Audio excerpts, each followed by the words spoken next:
Hello everyone, welcome to शिक्षा treasure. आज हम क्लास 10th में जो व्याकरण में है वाक्य उसके बारे में पढ़ेंगे। क्लास 9th में भी हमने वाक्य इससे पहले वीडियो में पढ़ा था। क्लास 9th में जो वाक्य था वो अर्थ के आधार पर था, लेकिन जो 10th में है वो रचना के आधार पर है। 10th में जो हमारा वाक्य दिखा रखा है वो रचना के आधार पर वाक्य भेद के नाम से हमारा टॉपिक है, जिसमें परीक्षा में जो है 4 नंबर का क्वेश्चन आता है। तो कैसे कैसे आता है, तो सबसे पहले हम जानेंगे कि यहाँ वाक्य क्या है। लेकिन वाक्य तो देखिए, हमने वाक्य है क्या कि वाक्य भाई शब्दों का सार्थक समूह है। वाक्य क्या है? शब्दों का सार्थक समूह। शब्दों का सार्थक समूह है। सार्थक समूह का मतलब शब्दों को ऐसे आपने इकट्ठा करना है कि उसका वो अर्थ देता हो, उसका कोई अर्थ निकलता हो, तो वह वाक्य है। अब बात यहाँ करते हैं, हम कोई एक वाक्य लिखते हैं, जैसे रोहन पुस्तक पढ़ता है। रोहन पुस्तक पढ़ता है। क्योंकि यहाँ जब रचना के आधार पर वाक्य की बात करेंगे तो उसमें हमने ये बात की जानकारी होनी बहुत ज़रूरी है कि उद्देश्य और विधेय क्या है। तो रोहन पुस्तक पढ़ता है, देखिए यहाँ करता क्या है? रोहन, यानी जिस वाक्य में जिसके बारे में जो कुछ भी कहा जाता है तो वो क्या कहलाता है? उद्देश्य कहलाता है। उद्देश्य, या दूसरे हिसाब से आप देखो कि कर्ता जो है वो उद्देश्य होता है, और जो बाकी सारी चीज़ें हैं जिसमें क्रिया भी है, कर्म भी है और दूसरे हैं, वो सारे विधेय कहलाते हैं। तो उद्देश्य और विधेय की जानकारी होनी बहुत ज़रूरी है। तो उद्देश्य, जिसके बारे में कुछ कहा जाता है उसे हम उद्देश्य कहते हैं, और उद्देश्य के बारे में जो कुछ भी कहा जाता है उसे हम विधेय कहते हैं। तो यहाँ उद्देश्य और विधेय के बारे में जाना। अब हम रचना के आधार पर वाक्य के भेद के बारे में पढ़ेंगे। तो रचना के आधार पर वाक्य भेद की जब बात करते हैं तो 3 भेद हैं।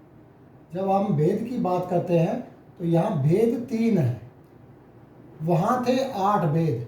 अर्थ के आधार पर 8 भेद थे, रचना के आधार पर 3 है। अब 3 कौन से हैं? तो पहला है सरल वाक्य। अब देखिए, मैंने उद्देश्य और विधेय के बारे में बताया, तो सरल वाक्य में भी ये ध्यान रखना, क्योंकि उद्देश्य और विधेय क्यों बताया है अब ये आपको पता चलेगा कि सरल वाक्य के अंदर उद्देश्य तो एक से ज़्यादा हो सकते हैं। उद्देश्य तो एक से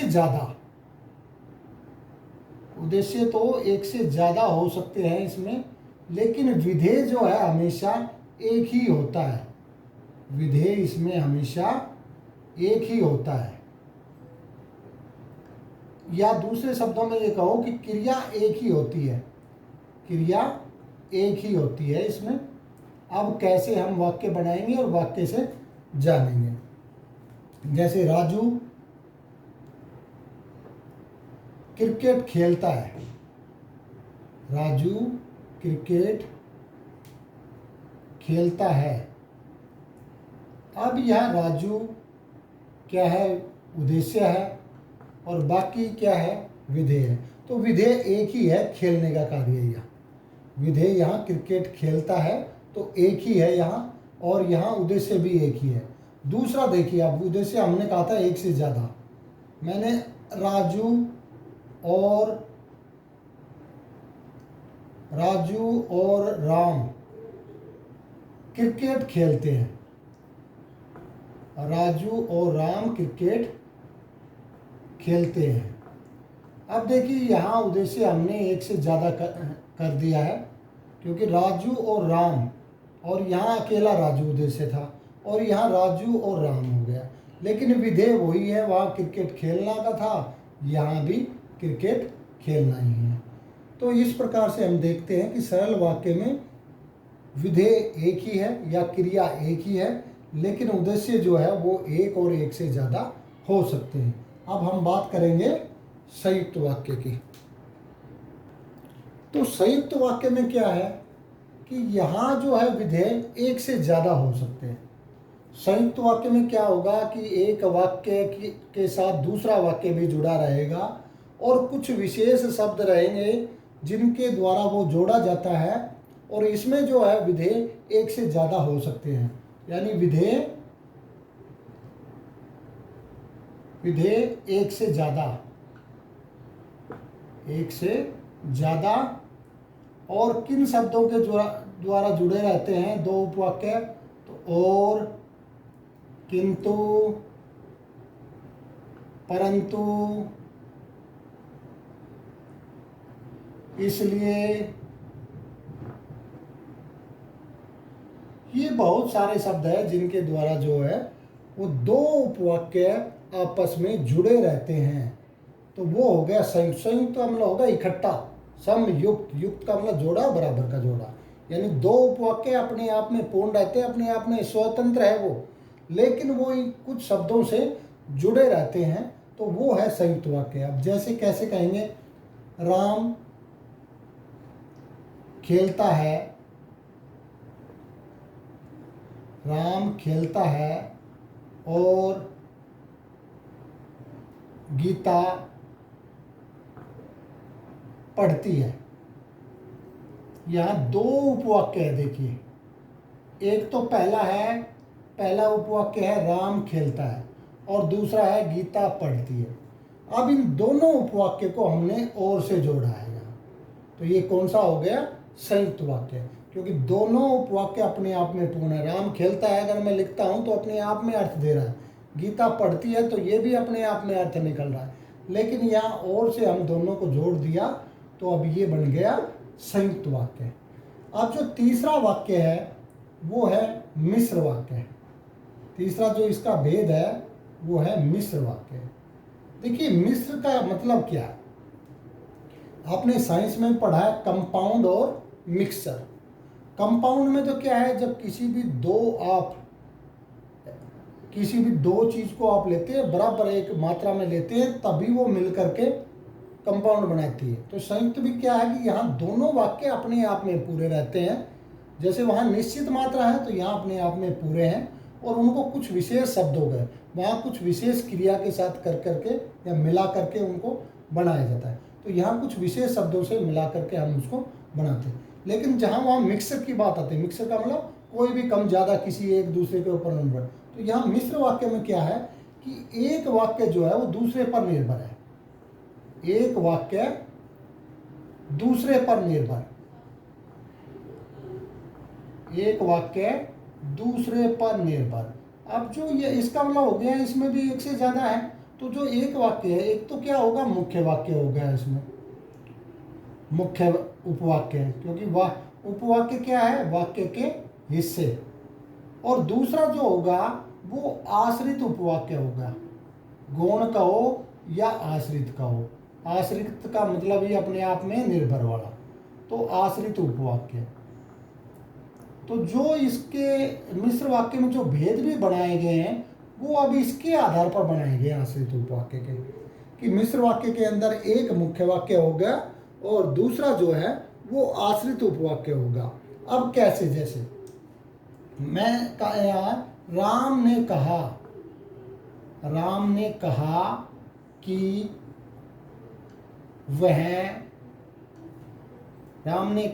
वह कल आएगा। राम ने कहा कि वह कल आएगा। अब देखिए, राम ने कहा, ये तो एक वाक्य है। दूसरा, वह कल आएगा। अब ये वह कल आएगा, कौन वह? तो ये राम, वह किसके लिए प्रयोग किया गया? राम के लिए। इसका मतलब ये हो गया हमारा मुख्य उपवाक्य, ये मुख्य उपवाक्य हो गया। और दूसरा जो पीछे वाला है कि वह कल आएगा, ये आश्रित उपवाक्य है, ये आश्रित उपवाक्य है। अब इन्हीं आश्रित उपवाक्यों के आधार पर मिश्र वाक्य के भेद बताए गए हैं, जो अब हम करेंगे। तो ये आश्रित उपवाक्य के तीन भेद है। पहला है संज्ञा उपवाक्य, दूसरा है विशेषण उपवाक्य, तीसरा है क्रिया विशेषण। संज्ञा के अंदर ये ध्यान रखना कि यहाँ जो उपवाक्य है वो संज्ञा सर्वनाम से संबंधित रहता है, संज्ञा या सर्वनाम से संबंधित रहता है। लेकिन जब हम बात करते हैं विशेषण की, तो यहाँ विशेषण संबंधित मिलेगा, उसमें विशेषता बताने वाले मिलेंगे उपवाक्य के अंदर कुछ, और क्रिया विशेषण में ये क्रिया विशेषण से संबंधित, ये जो है क्रिया विशेषण से संबंधित इसमें मिलेगा। तो ये 3 प्रकार के उपवाक्य हैं। अब हम वाक्य देखेंगे और उसमें बताएंगे कैसे जो है वो क्रिया विशेषण है और कैसे संज्ञा उपवाक्य है। जैसे अब मैं पहला लिखता हूँ कि अध्यापक ने कहा, पहला है अध्यापक ने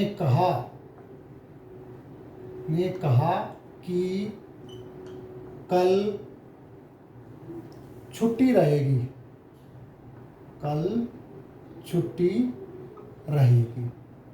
अब देखिए यहाँ आप अच्छी तरह से देखेंगे, यहाँ अध्यापक ने कहा तो एक उपवाक्य है, दूसरा कल छुट्टी रहेगी ये दूसरा उपवाक्य है। और हमने विशेषण के भेद की बात की, तो विशेषण के भेद जो है वो किसके आधार पर रहते हैं, वो आश्रित उपवाक्य के आधार पर इनके भेद बनाए गए हैं। तो कल छुट्टी रहेगी, अब ये कल छुट्टी रहेगी, छुट्टी रहना, तो ये किसने है, ये अध्यापक के लिए है। अध्यापक क्या है, संज्ञा है, क्योंकि किसने कहा था ये, जैसे राम ने कहा कि वह कल नहीं आएगा, तो वह वहाँ प्रयोग किया गया, वो सर्वनाम का है। अब दूसरा मैं लिखता हूँ, राम ने कहा कि वह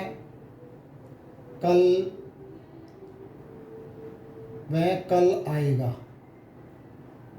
जैसे ये 2 हो गए वाक्य, तो देखिए दोनों की से जुड़े हुए हैं। संज्ञा उपवाक्य की ये ध्यान रखना कि संज्ञा उपवाक्य में की के बाद वाला जो वाक्य उपवाक्य रहेगा, जो वाक्य का भेद रहेगा, वो संज्ञा का होगा हमेशा। तो इसकी संज्ञा उपवाक्य की पहचान आपने ध्यान रखनी है कि ये की से जुड़ा होता है, और की के जो बाद वाला रहता है वो हमेशा संज्ञा उपवाक्य, ना कि पहले वाला। क्योंकि कई बार परीक्षा में पूछा जाता है कि दिए हुए वाक्यों में से मुख्य वाक्य बताइए, तो मुख्य वाक्य की से पहले वाला है, और उसमें से आश्रित उपवाक्य बताइए, तो आश्रित उपवाक्य पीछे वाला है। और फिर इसकी जब भेद की बात करते हैं तो भेद की वाला जो है वो संज्ञा उपवाक्य में आता है। अब हम दूसरा करते हैं, विशेषण उपवाक्य की बात जब हम करते हैं तो देखिए विशेषण का, जिसे आप ढूंढ रहे हैं, जिसे आप ढूंढ रहे हैं, जिसे आप ढूंढ रहे हैं वह राम नहीं है या मोहन नहीं है, वह मोहन नहीं है। इसका मतलब क्या हो गया कि जब हम ढूंढने की ये है, जिसे आप ढूंढ रहे हैं वह मोहन नहीं है, तो वह मोहन नहीं है, एक तो उपवाक्य ये हो गया।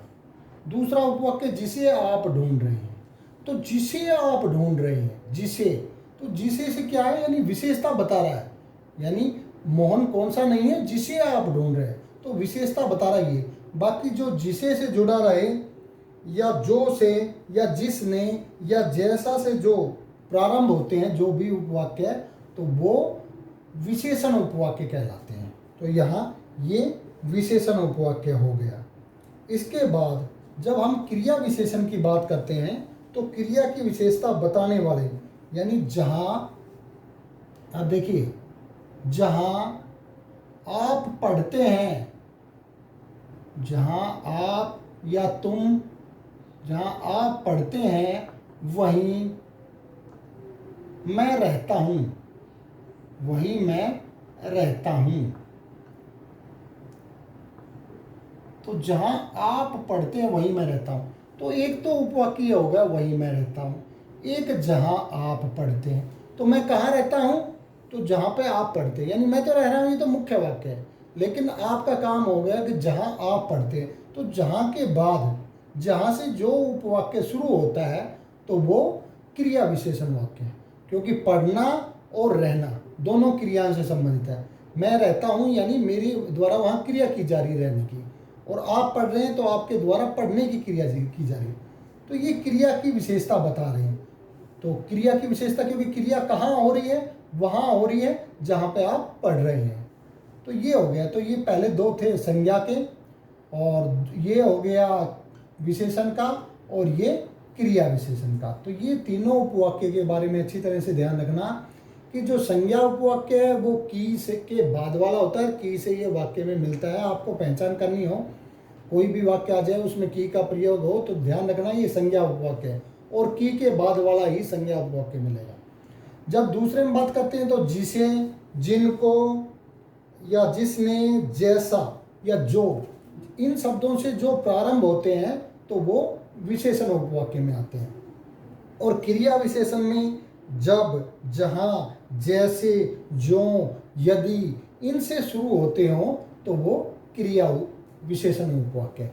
आप परीक्षा में किस तरह से प्रश्न पूछे जाते हैं तो वो और हम अभी बताएंगे। अब ये दो प्रकार से प्रश्न बनते हैं इसमें। पहले तो दिए गए वाक्यों के भेद लिखो, यानी आपको वाक्य दे दिए जाएंगे और बताना पड़ेगा कि यह वाक्य कौन सा है, सरल है, संयुक्त है या मिश्र है। आप चाय लेंगे या कॉफ़ी, आप चाय लेंगे या कॉफ़ी, अब बताइए क्या है, क्योंकि दो, एक तो आप चाय लेंगे या आप कॉफ़ी लेंगे, तो दोनों से ही मिलाना है। तो अब ये देखिए, इसका मतलब ये या से जुड़े हैं दो वाक्य, चाय लेंगे या कॉफ़ी लेंगे, दोनों अपने आप में पूरा है। तो चाय लेना और कॉफ़ी लेना दो क्रियाएं और उनको जुड़ा हुआ है, तो ये कौन सा है, ये संयुक्त है। आप चाय लेंगे या कॉफ़ी, ये संयुक्त है। दूसरा है जैसे ही शोर हुआ चोर भाग गए, तो जैसे ही शोर हुआ चोर भाग गए। अब बताइए, क्योंकि जैसे से चोर भागना, तो ये कौन सा हो गया, मिश्र वाक्य।